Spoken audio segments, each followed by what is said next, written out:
귀로 즐기고 마음으로 느끼고 라디오로 함께 떠나는 성지순례 가는 날.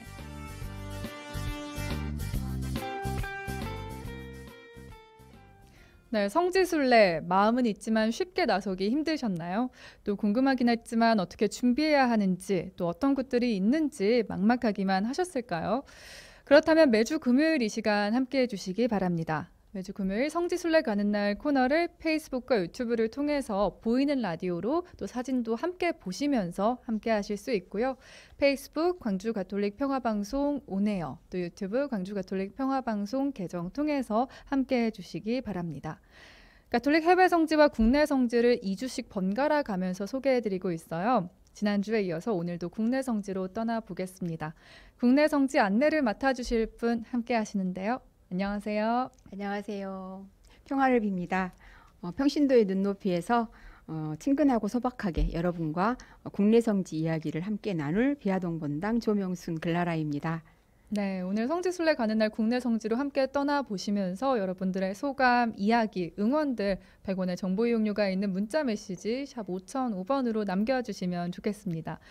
그리고 저희 홈페이지에 향기로운 오후 주님과 함께 갤러리 페이지가 있는데요. 갤러리 페이지에 오늘 함께 떠날 성지 관련된 사진을 자세히 올려놨으니까요. 그 페이지 보면서 이 시간 들어도 좋을 것 같아요. 자, 그럼 성지순례 가는 날 지금부터 본격적으로 출발해 보겠습니다.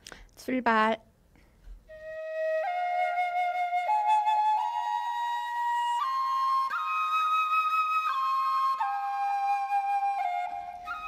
중국 김가항 성당에서 신품을 받은 김대권 신부는 1845년 10월 국내로 입국해 11월부터 다음해 4월까지 은희공소를 중심으로 사목활동을 했다. 그의 사목활동지 가운데 한 곳이 바로 이곳, 단내였다. 정생원, 성사주로 왔으니 주저하지 말고 빨리 나오시오.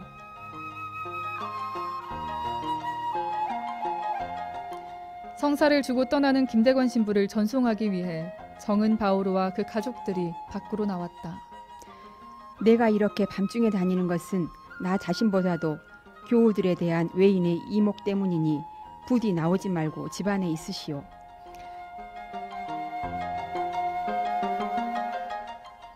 김대권 신부가 단내 신자들에게 고해 성사를 주고 골배 마실에 들러 은희 공소까지 다녀오는 날이면 날은 꼬박새기 일수였고 어느새 날이 환하게 밝았다.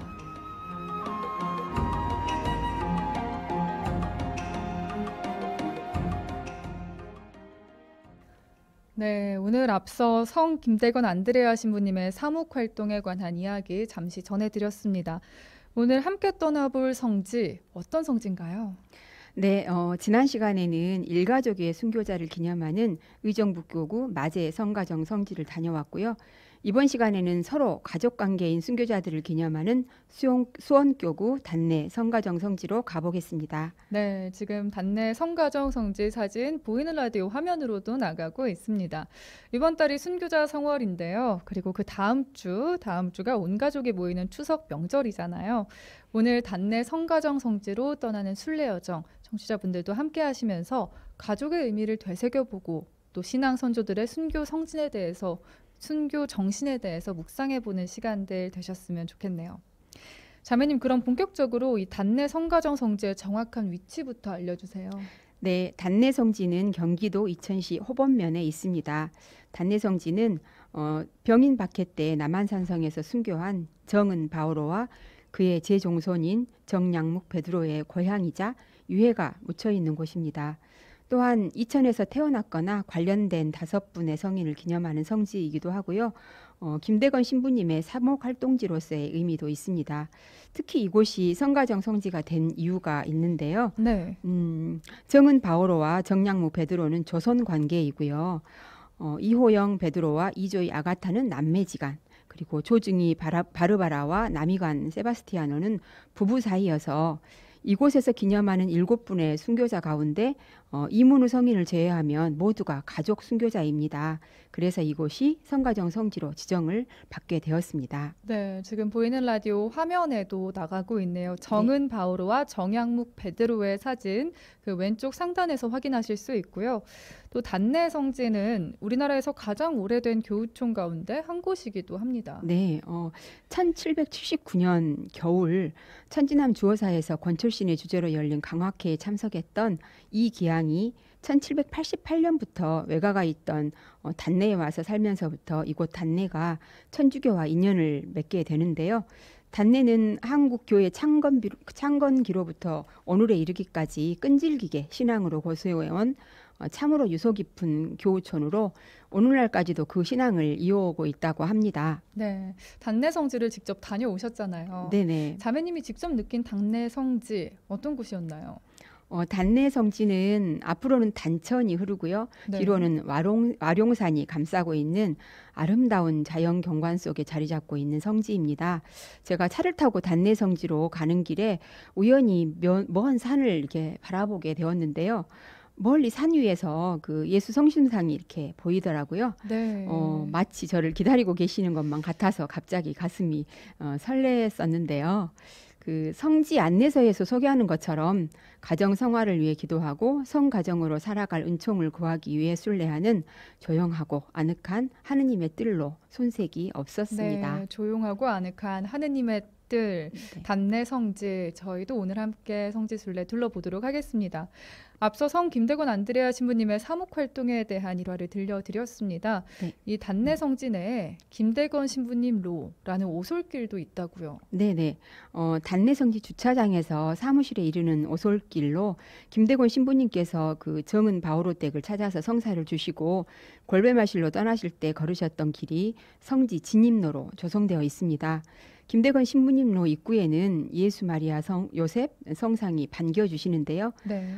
첫 걸음을 내딛는 바닥에 너는 오늘 나와 함께 있을 것이다라는 복음 말씀이 새겨져 있습니다.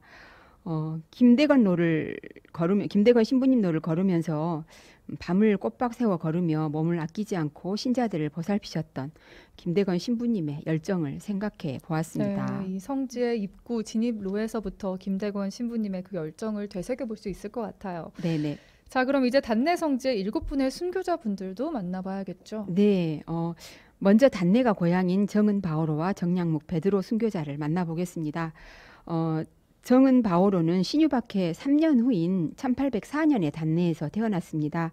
천주교 신자였던 사촌 형들이 유배되거나 사망한 이후라서 그들에게 직접 교리를 배우지는 못했고 성장한 뒤에 그 등창을 치료해주던 조사옥이라는 의원으로부터 교리를 배워서 천주교에 입교하게 되었습니다. 네, 그렇군요. 지금 보이는 라디오 화면으로 사진이 나가고 있습니다. 네. 이 왼쪽 하단 사진이 정은 바오로와 정약묵 베드로의 네, 묘라고요. 그렇습니다. 네. 네.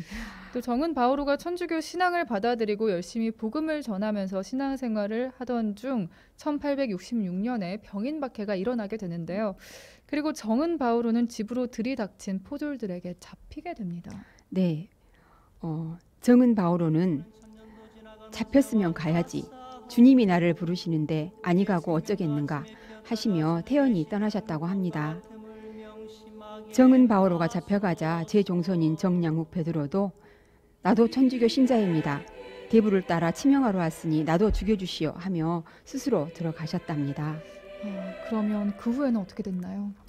이렇게 잡혀간 정은 바오로는 여러 교우들과 함께 얼굴에 모를 품고 그 위에 백지를 붙여서 숨이 막히게 하는 백지사라는 정말 잔인한 형벌로 순교하게 됩니다. 정은 바오로가 잡혀가자마자 재산은 모두 몰수당했고요. 또 포졸들은 남아있는 식구들을 잡으려고 날마다 찾아왔습니다. 네. 결국 남아있는 식구들은 눈 덮인 산으로 피신해서 검은 바위나 굴바위에서 은신하며 지냈답니다. 아버지가 치명하셨다는 소식을 들은 두 아들은 낭떠러지 바위 밑에 굴러 떨어져 있는 정은 바오로의 시신을 찾아내서 이곳 단내에 와서 산소에 모셨습니다. 아들이 아버지의 시신을 찾았고요. 네. 네. 이후 남은 가족들은 고향 단내를 떠나서 30여 년을 산속으로 옮겨 다니며 살다가 1900년이 되어서야 다시 고향 단내로 들어오게 되었는데요. 지금까지 그 후손들이 이곳에서 살고 있다고 하네요. 함께 치명한 제종손인 정량묵 베드로는 그 시신을 찾지 못해서 후에 성지를 조성하면서 그 순교토인 남한산성 동문박 흙을 거둬서 정은 바오로의 산소 옆에 모셨답니다.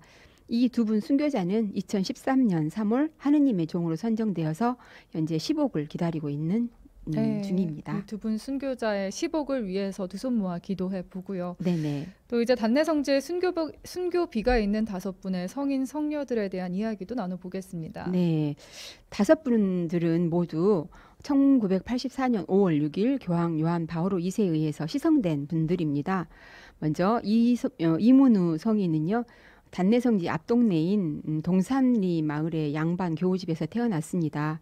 그는 1년 이상을 모방 신부를 따라서 지방으로 다니면서 복사의 일을 했고, 그리고 1938년에는 엥베르 주교가 한국인 성직자를 양성할 목적으로 속성으로 신학 교육을 실시했을 때 정하상 바오로, 이신규, 마티아 등과 함께 배우다가 1839년에 기회박해로 그 옥에 갇힌 사람들을 돕기 위해서 모금 활동을 또 했고요. 네. 당시 또 숨어 지내던 주교와 신부들에게 바깥 형편이 어떻게 돌아가는지를 자주 알려드렸었는데요. 이 선교사들이 순교한 후에는 교우들과 함께 그 순교자들의 시신을 거두어서 장사를 그랬군요. 지내주었습니다. 네. 네. 그리고 이제 이문우 성인도 포도청에 잡히게 되었고요. 옥에서 3개월을 보낸 후에 1840년 2월 1일 서울 당고개에서 참수형을 받고 순교하였습니다. 네. 그리고 이 단내성지에는 남매 순교자도 있죠. 네네. 이호영 베드로와 이소사 아가타는 남매지간으로 경기도 이천에서 가난한 시골 양반의 자제로 태어났습니다. 누나 이소사 아가타는 17살 때 결혼을 했는데 3년 만에 남편을 잃고 다시 친정으로 돌아와서 가족들과 함께 생활하다가 아버지가 세상을 떠나자 서울로 올라와서 열심히 신앙생활을 하던 중 1835년 2월 한강변 무쇠막에서 두 남매가 체포되었습니다. 네. 그런데 주목할 점이 포도청에서 재판관이 아주 독특한 방식으로 이호영 베드로를 회유했다고요. 네, 재판관은 만일 내가 말로 천주를 배반하기 싫거든 커다란 글씨 하나를 써줄 터이니 거기에다 점 하나를 찍든지 침을 뱉든지 하면 배교하는 표로 인정하고 너를 놓아주겠다 하고 말했으나 그는 10,000번 죽어도 그렇게 할 수는 없습니다라고 단호히 말하였답니다. 네. 그러자 더 혹독한 형벌을 가하면서 내가 만일 아프다고 소리를 지르면 배교한 줄 알겠다고 하니까 그 이호영 베드로는 희미한 소리조차 내지 못하고 형벌을 참아냈답니다. 결국 4년간의 옥살이 끝에 옥에서 병으로 순교하였습니다. 네.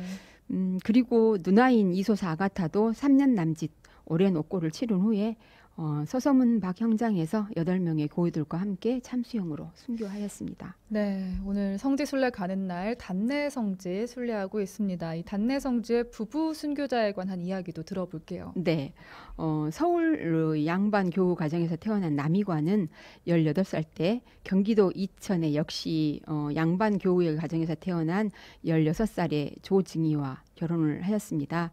1801년 신유박해 때 남편 남이관이 경산도 단성으로 이렇게 귀향을 가게 되자 조중이는 이천 친정으로 돌아가서 갖은 고생을 하며 살았습니다. 30여 년 만에 남편이 귀향해서 돌아오자 남편과 함께 유방제 신부님을 도와서 열심히 신앙생활을 하고 있었는데요. 네. 이 두 부부는 1839년 기해박해에 3개월을 사이에 두고 서서문박 형장에서 삼수되어 순교하였습니다. 네, 단내 성지 내에는 5분의 순교자들을 기리는 순교비가 있잖아요. 네네. 김대건 신부님 길을 따라 들어오면 성가정 광장을 만나게 되는데요. 입구 쪽에 순례자들이 쉴 수 있도록 마련된 몇 개의 정자가 있어요. 또 거기에서는 음식을 나눠 먹고 있는 가족들도 만나볼 수 있었는데요. 네. 광장 전면에는 기와주봉으로 야외 제대가 있고요. 또 제대 오른쪽으로는 단내 성지를 상징하는 성가정상이 있습니다. 그리고 묘지로 연결되는 계단 아래쪽에는 단내 성가정 성지의 우람한 표지석과 함께 또 이곳에서 기념하는 5위 성인 순고비가 우뚝 서 있습니다. 네, 화면에 나가고 있는 사진에요. 지금 상단부에 성가정 네, 광장이고요. 왼쪽에는 성가정비군요. 네, 그렇습니다. 네, 그렇다면 단내 성지의 순교자분들이 모셔진 묘역은 어디에 있나요? 네, 이 성가정 광장 위로 올라가면 김대건 신부님의 성상이 그 순교자들을 맞아 주시는데요. 이곳이 순교자 광장입니다. 순교자 광장의 야외 재단 앞에 5분의 성인 순교자 묘역이 있습니다. 그리고 야외 광장 우측으로는 이곳이 고향인 정은 바오로의 유해가 안치되어 있는 묘소와 또 정량무 베드로의 순교자의 가묘를 만날 수 있습니다. 네, 보이는 라디오 아래쪽에 순교자 광장도 확인하실 수 있습니다. 네. 그리고 또 성 김대건 안드레아 신부님의 사목 활동지인 이곳 단내성지에 신부님의 유해가 안치되어 있다고요. 네, 이곳에는 대성당과 소성당이 따로 있는데요. 두 성당 모두 김대건 신부님의 유해가 안치되어 있습니다. 제가 갔을 때는 소성당에서 주일미사가 봉헌되었는데 작은 성당이 주는 아늑함이 참 좋았던 기억이 있답니다. 그랬겠어요. 네.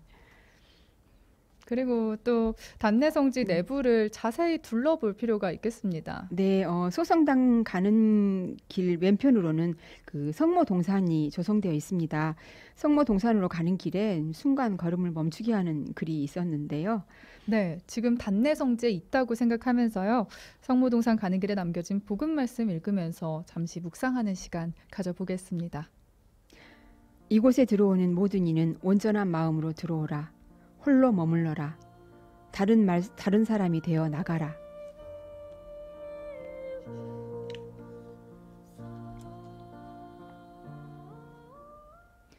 네, 저희는 지금 단내성지에 있습니다. 이 성모동사 가는 길에 남겨진 복음 말씀, 홀로 머물러라, 다른 사람이 되어 나가라 라는 이 묵상글이 알퐁소 성인의 말씀이었는데요. 자매님, 사진을 보니까 십자가의 길, 검은 바위 등이 보이는데 좀 더 자세히 둘러볼까요? 네. 방금 말씀드린 성모동산에는 돌계단을 중앙으로 왼쪽에 성모님이 그리고 오른쪽에는 요셉 성인이 아기 예수님을 안고 있는 성상이 있습니다. 참 정겹고 아름다운 동산이었고요. 또 순교자 광장과 두 분 순교자 묘소 뒤쪽으로는 십자가의 길 14처가 산허리를 끼고 조성이 되어 있습니다. 또 묵상하며 기도하기 참 좋은 길이었고요. 또 야외 광장에서 약 15분을 걸어 올라가면 와룡산에서 가장 전망 좋은 곳에 대형 예수 성심상이 건립되어 있는데요. 제가 오는 길에 멀리서 보았다는 예수 성심상이 바로 이곳에 있습니다. 네. 그리고 예수 성심상에서 와룡산 계곡을 따라서 20분을 더 걸어가면 정은 바오로 순교자와 그 가족들이 박해를 피해 숨어 생활하며 기도했다는 검은 바위에 도착하게 됩니다. 네. 검은 바위에 계시는 성모님께 가정 성화의 은총을 구하는 기도를 드리고 또 검은 바위에서 능선을 타고 30분을 더 걸어가면 가산을 몰수당한 채 추방된 순교자 가족들이 피난 생활을 하던 굴바위를 순례할 수 있습니다. 네. 그 순례길을 걸으면서 굶주림과 추위와 또 두려움과 혹독한 시련 속에서도 신앙을 충실히 지켰던 신앙 선조들의 삶을 묵상해 보면 좋을 것 같습니다. 네, 보이는 라디오 화면에 사진이 쭉 배열되어 있는데요. 예수 성심상부터 또 검은 바위에 성모님까지 그 저절로 사진으로 성지순례를 한 네, 기분입니다. 그렇습니다. 그리고 자매님, 단내성지를 방문할 예정인 분들이 있다면 꼭 이것만은 알아뒀으면 좋겠다 하는 네. 점이 있나요? 단내성지는 숲이 울창하면서도 인적이 없는 정말 아름답고 조용한 성지입니다. 그 성가정상을 시작으로 해서 예수 성심상, 굴바위, 검은바위, 김대건 성인로로 이어지는 총 연장 5.2km의 순례 코스가 그 와룡산 능선과 계곡을 따라서 조성이 되어 있는데요. 일상에서 벗어나 피정하는 마음으로 순례하기에는 정말 더없이 좋은 순례 코스입니다. 그런데 박해를 피해서 숨어 깊은 산으로 들어갔던 곳이었으니까요. 평탄한 순례길이라고 상상하면 안 되시고요. 채비를 잘 하고 다녀오신다면 분명 후회하지 않으실 성지로 추천드리고 싶습니다. 네. 4가지의 순례 코스가 있어서 짧게는 30분 정도, 또 길게는 2시간 정도의 순례길이 있으니까요. 상황이나 시간에 맞추어 다녀오시면 좋을 것